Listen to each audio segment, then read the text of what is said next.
오늘 아침 전해진 속보를 보고 대통령 망명을 떠올린 사람들이 많았습니다. 공군 1호기, 즉 대통령 전용기가 서울공항을 이륙했다는 내용인데요. 군 인권센터 설명을 보니 전용기의 운행 방식이 평소와 달랐다고 합니다. 전용기는 원래 뜨기 전에 정비를 하고 비행 계획을 통지하는데 이번엔 그러지 않았다는 거죠. 대통령실 경호처에선 일방적인 추측이라고 선을 그었습니다. 정기적으로 시행하는 성능 점검 비행일 뿐이라는 겁니다. 대통령의 망명, 계엄 트라우마로 인한 과한 걱정일까요? 아니면 실제 가능한 일일까요? 네, 대통령 전용기가 이륙했다는 제보가 들어왔고 결국은 아주 큰 일은 아닌 것으로 일단락은 됐습니다. 오전을 뜨겁게 달궜던 뉴스였고요.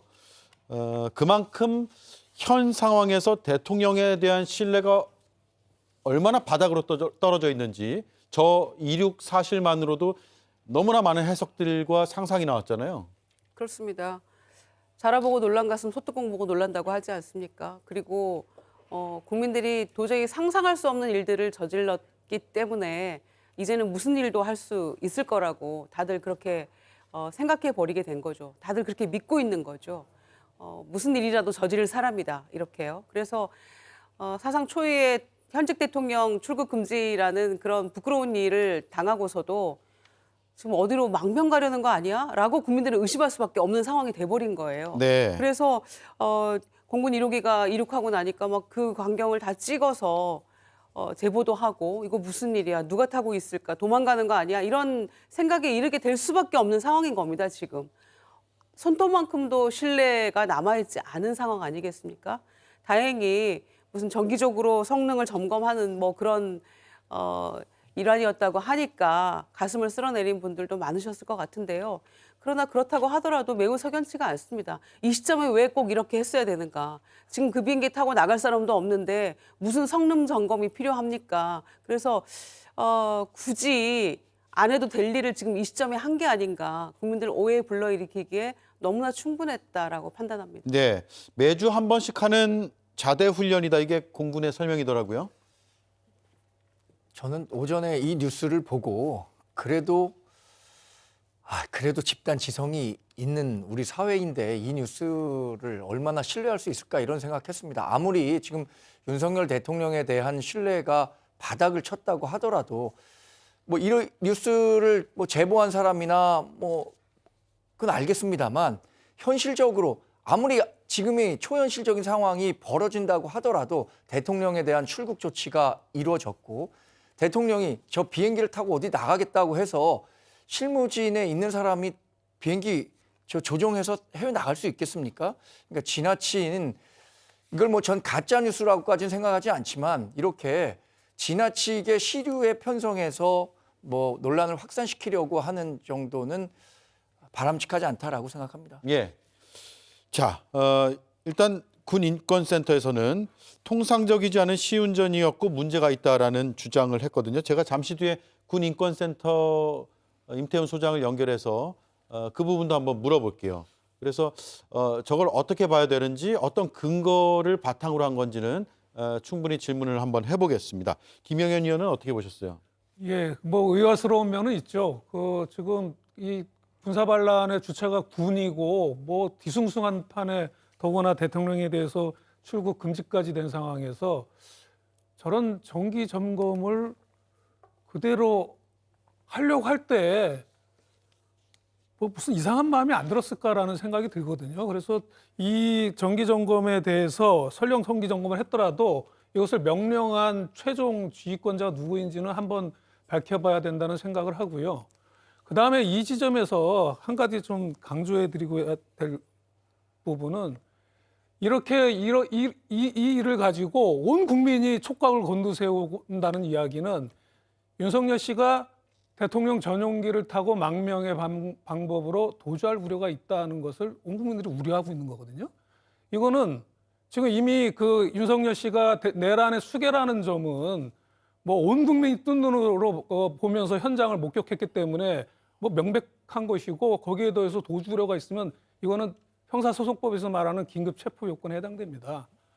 그러니 지금 3개 수사기관이 수사 경쟁을 벌이고 있는데 왜 제일 중요한 이 내란의 수계에 대해서 긴급 체포를 안 하고 있는지 좀 굉장히 의문이고요. 저는 오늘이라도 내일이라도 긴급 체포를 해야 이 수사기관이 자신의 직무를 다 한다고 생각하고 수사의 진정성도 있다고 보입니다. 예. 그런데 정광재 대변인께서 대통령의 망명 뭐 이런 소식이 너무나도 초현실적이지 않냐, 어떻게 그렇게 믿을 수가 있냐 그러는데, 각국 나라 정상들이 다른 나라로 망명하는 거는 종종 있습니다. 어젠가요? 그저께도 시리아의 내전 결과로 시리아의 알 아사드 대통령이 러시아로 망명했어요. 그런 예는 종종 일어납니다. 근데 그 나라 대통령이든 수상이든 그 국가 정상이 자기 나라 국회가 마음에 안 든다고 친위 쿠데타를 군대를 동원해서 하는 거는 정말 없어요. 그런 경우는 거의 없어요. 그게 훨씬 초현실적이고 비현실적입니다. 근데 그걸 했잖아요, 지난주에. 그 종종 일어나는 각국 나라의 정상의 해외 망명은 훨씬 그거보다는 가능성 높아 보이는데요. 초현실주의라는 단어를 쓰셔서 금방 푸는데. 그러니까요. 그 우리가 초현실적이라는 내란 말씀을 하셔서 일어날 거라고 그러는데. 3개월 전에 얘기했는데 뭐라고 했습니까? 아니, 그리고 제가 알기로는, 저는 공군 다녀왔습니다만 대통령 전용기를 매주 한 번씩 저렇게 띄운다고요? 훈련으로? 그런 얘기 좀 못 들어봤는데요. 예. 자, 잠시 이 시각 국회 국방위를 보겠습니다. 볼륨을 올리겠습니다. 강제로 깨고 들어가면 너무 많은 인원들이 다치기 때문에 차마 그것은 옳지 않다고 판단했습니다. 그래서 현 위치에서 더 이상 안으로 진입하지 마라 라고 중지를 시켰습니다. 중지를 시키고 이동하는 상황을 보기만 하고 더 이상 작전하지 않도록 했습니다.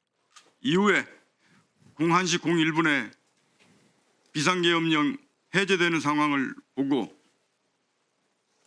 제가 2분 정도 뒤에 그 상황을 인식을 했는데 01시 09분부로 국회뿐만 아니고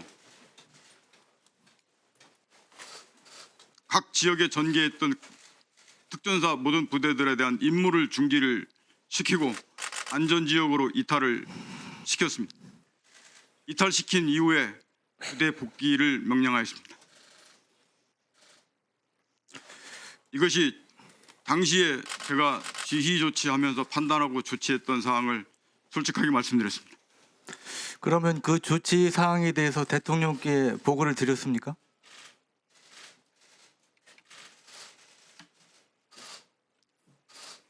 보고드리지 않았고 철수할 때 국방부 장관께 전임 국방부 장관에게 현 상황을 설명드리고 철수한다고 말씀을 드리고 철수 지시했습니다.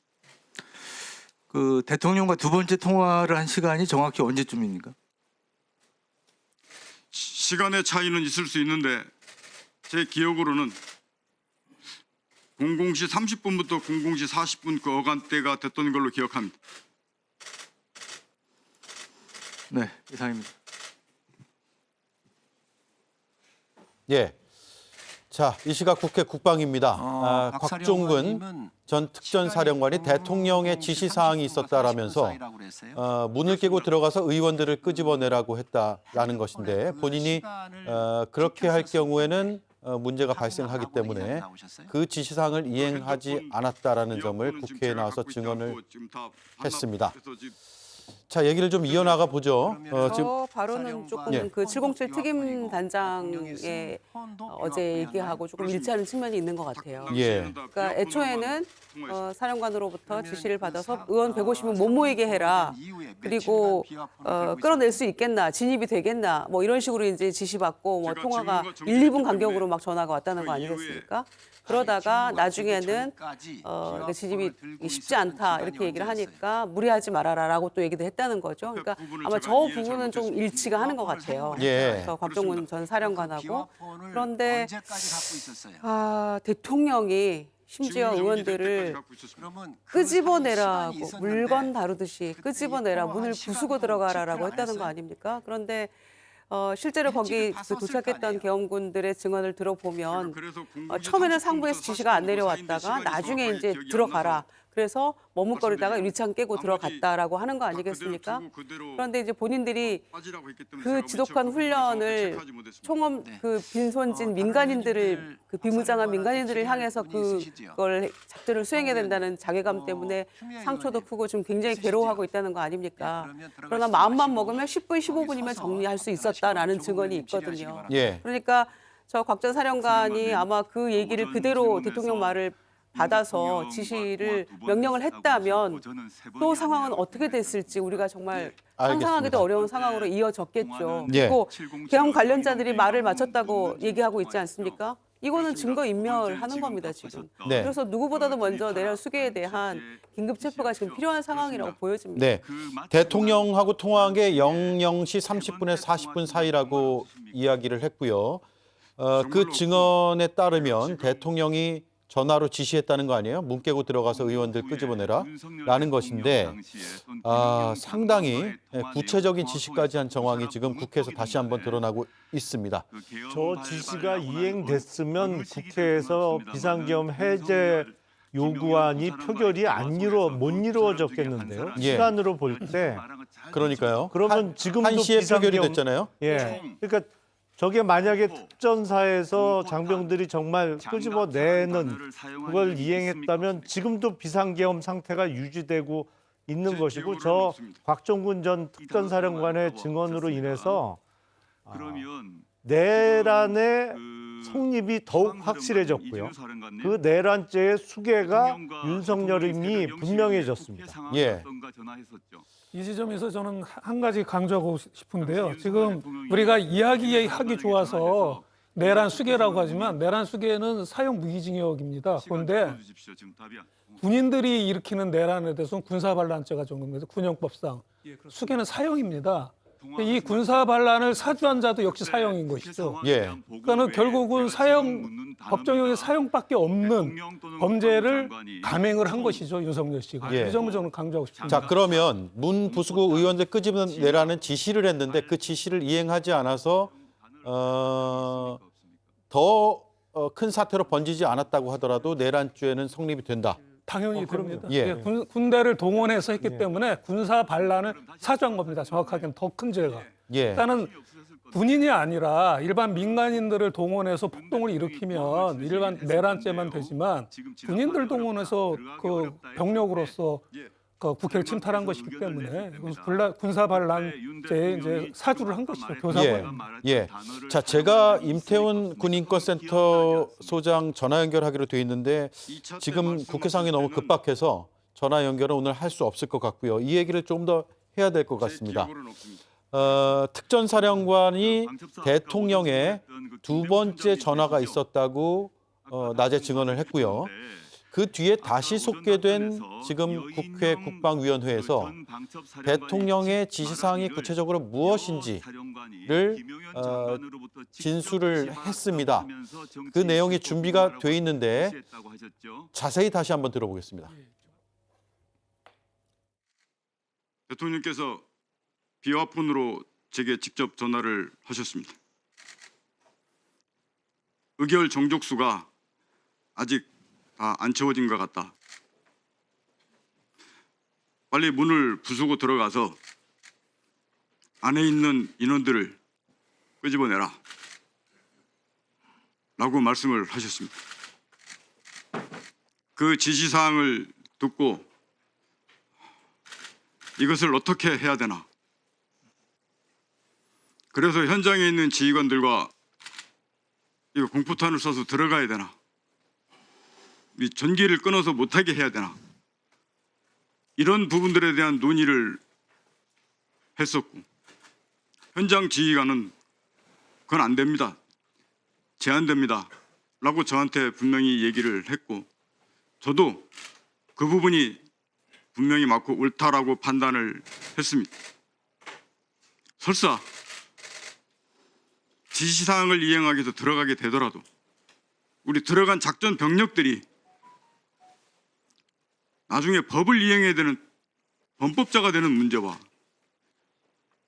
강제로 깨고 들어가면 너무 많은 인원들이 다치기 때문에 차마 그것은 옳지 않다고 판단했습니다. 그래서 현 위치에서 더 이상 안으로 진입하지 마라 라고 중지를 시켰습니다. 중지를 시키고 이동하는 상황을 보기만 하고 더 이상 작전하지 않도록 했습니다. 이후에 01시 01분에 비상계엄령 해제되는 상황을 보고 제가 2분 정도 뒤에 그 상황을 인식을 했는데 01시 09분부로 국회뿐만 아니고 각 지역에 전개했던 특전사 모든 부대들에 대한 임무를 중지를 시키고 안전지역으로 이탈을 시켰습니다. 이탈시킨 이후에 부대 복귀를 명령하였습니다. 이것이 네. 당시에 제가 지휘 조치하면서 판단하고 네, 조치했던 박종근 전 사항을 특전사령관의 말씀드렸습니다. 증언이 계속 이어졌습니다. 그러면 그 조치 사항에 대해서 대통령의 두 번째 대통령께 전화 통화는 00시 30분과 40분 사이였다. 우리가 다시 한번 기억해 보면 당일 01시 01분에 계엄령 해제 요구안이 국회 본회의를 통과했습니다. 그러니까 국회 본회의에서 통과되기 한 30분 전쯤에 대통령이 비화폰으로 전화를 했다. 그리고 아직 의결 정족수가 채워지지 않은 것 같으니 끄집어내라.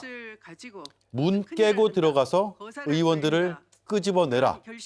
라는 이야기를 했습니다. 여기서 문을 깨고 들어가라는 건 추정컨대 여기서부터는 추정입니다.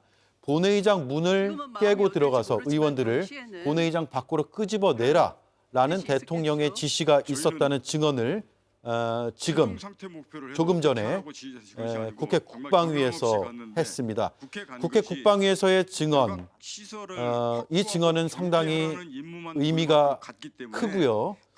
향후에 대통령의 내란 혐의를 입증하는데 굉장히 중요한 진술이 될 것 같다는 생각이 듭니다. 일단 여기서 궁금한 점, 대통령과 통화를 했으면 통화 녹음이 되어 있을 가능성도 배제할 수 없거든요.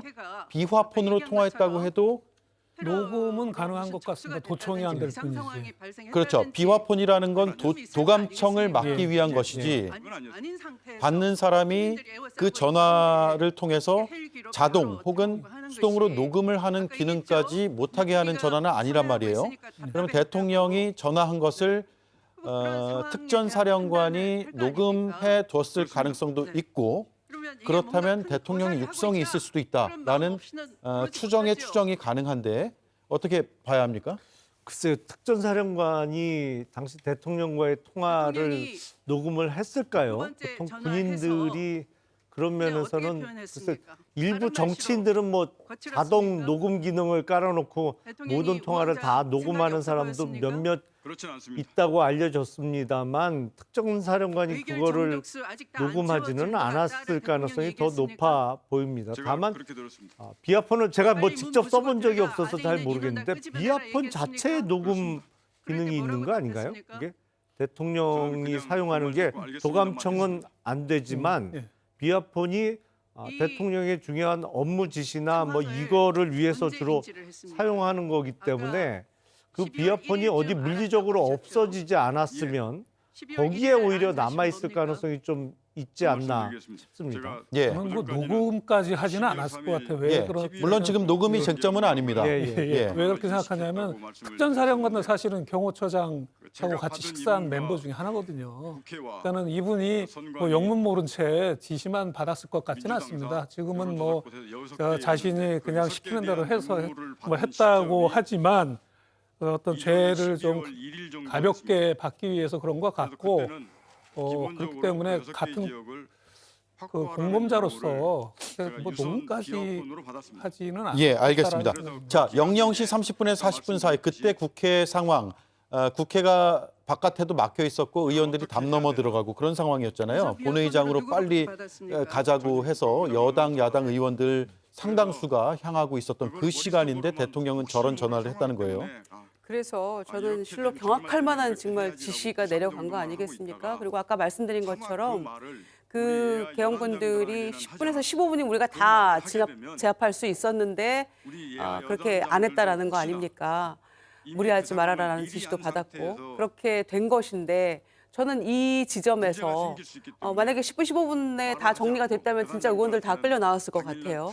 첫째, 그런 정말 심각하고 황당한 상황이 하나가 있고요. 두 번째는 이 시점에서 당시 추경호 원내대표의 행적에 대해서 저는 다시 한번 이 전모를 정확하게 밝혀야 될 것 같습니다. 예. 지금 이렇게 밖에서는 지금 뭐 들어가서 문부시고 끌어내라라는 대통령 끄집어내라라는 대통령의 지시가 있었는데 추경호 당시 원내대표는 뭐 의원들 모으는데 시간이 좀 더 걸린다라고 하면서 자꾸만 그 계엄 해제 결의를 연기하는 쪽으로 얘기를 계속하지 않았습니까? 국회의장실에도 뭐 30분 늦춰달라고 했던가요? 얼마를 늦춰달라고 했던가요? 그런 얘기를 했다는 게 다 드러난 거 아닙니까?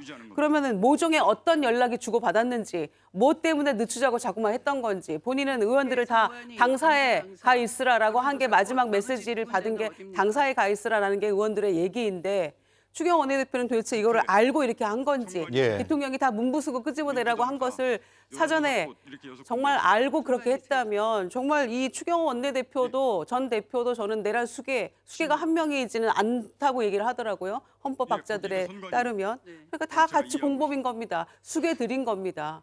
이 끔찍한 상황을 두고도 국민의 의원들이 질서 있는 퇴진을 얘기하고 뭐 2월 하야를 얘기하고 이렇게 할 수 있습니까? 정말 다시 한번 이 상황을 이성을 가지고 좀 바라보시기 네. 바랍니다. 방첩사 수사단장은 정치인 등 체포 명단 14명을 다시 한번 언급을 했습니다. 우리가 익히 들어서 알고 있는 이제는 뭐 이름까지 외울 정도로 그 14명의 명단은 잘 알려져 있습니다. 그 체포 명단을 방첩사에서 수사단장이 지금 증언을 했고요. 그리고 특전사령관, 당시 특전사령관은 대통령의 00시 30분에서 40분 사이에 비화폰으로 온 전화, 그리고 그 전화의 내용은 의원들을 끄집어내라. 의결 정족수가 아직 다 차지 않았다라는 내용을 증언을 했습니다. 그리고 특수전사령관은 1일 민주당사, 국회 등 6곳 확보하라는 지시도 받았다. 지금 굉장히 중요한 증언들이 계속해서 쏟아져 나오고 있습니다. 이건 정말 지금까지의 상황으로도 즉흥적인 계엄 선포는 아니었다라고 보이지만 더더욱이나 계획적이고 치밀하게 하려고 했던 그런 정황들이 추가로 나타나고 있고 그 정점에는 대통령이 있었다라는 점을 뒷받침해주고 있습니다. 그 급박한 상황에서 대통령이 비화폰으로 직접 전화를 했다는 것이죠. 그리고 조금 전 김유정 의원 짚어주신 대로 그때가 언제입니까? 본회의가 빨리 열려야 된다라고 다들 갈망하던 그 시간인데 추경호 원내대표가 왜 본회의를 늦춰달라는 요구를 했다고 알려진 그 요청을 했는지를 다시 한번 곱씹어봐야 이 사태에 모자이크가 하나씩 맞춰질 것 같습니다. 오늘 그 박종근 전 특전사령관 등의 증언에 의해서 이게 내란죄가 성립하려면 국헌 문란의 목적이 있어야 되거든요. 네.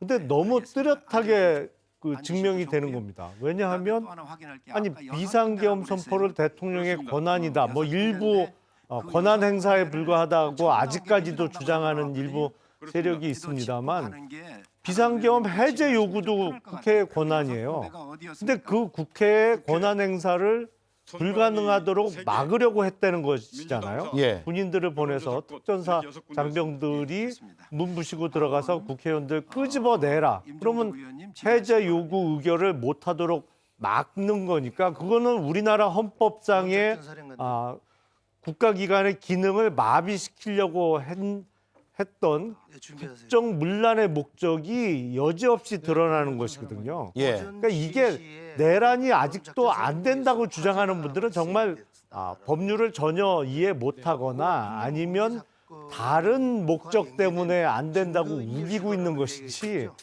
지금 대통령이 저런 지시를 직접 특전사령관에게 한 거는 내란죄 구속 요건에 그냥 명백히 해당되는 뭐 쉽게 말씀드리면 똑 떨어지는 내란 수괴입니다. 그냥. 예. 이어서 말씀드리겠습니다. 네, 30초만 드릴게요. 예. 예. 지금 뭐 이상민 장관도 이게 뭐 통치행위라고 하느니 어느 보수 유튜버도 이게 어쩔 수 없었던 일이었다라고 하면서 이 내란을 마치 정당한 일인 것처럼 이야기를 하고 있는데요. 이거는 형법상 내란 선동죄입니다. 제가 분명히 말씀드리는데 제가 그냥 이 부분에 관해서는 표현의 자유가 적용이 안 됩니다. 내란 선동죄라는 범죄에 해당되고요. 혹시 예. 그냥 별 생각 없이 윤석열 씨의 어떤 편을 들기 위해서 이 군사 반란을 정당화하는 표현을 하신다면 제가 분명히 말씀드리겠습니다. 그건 내란 선동죄에 해당됩니다. 알겠습니다. 여기까지 하죠. 자, 네 분 말씀 잘 들었고요.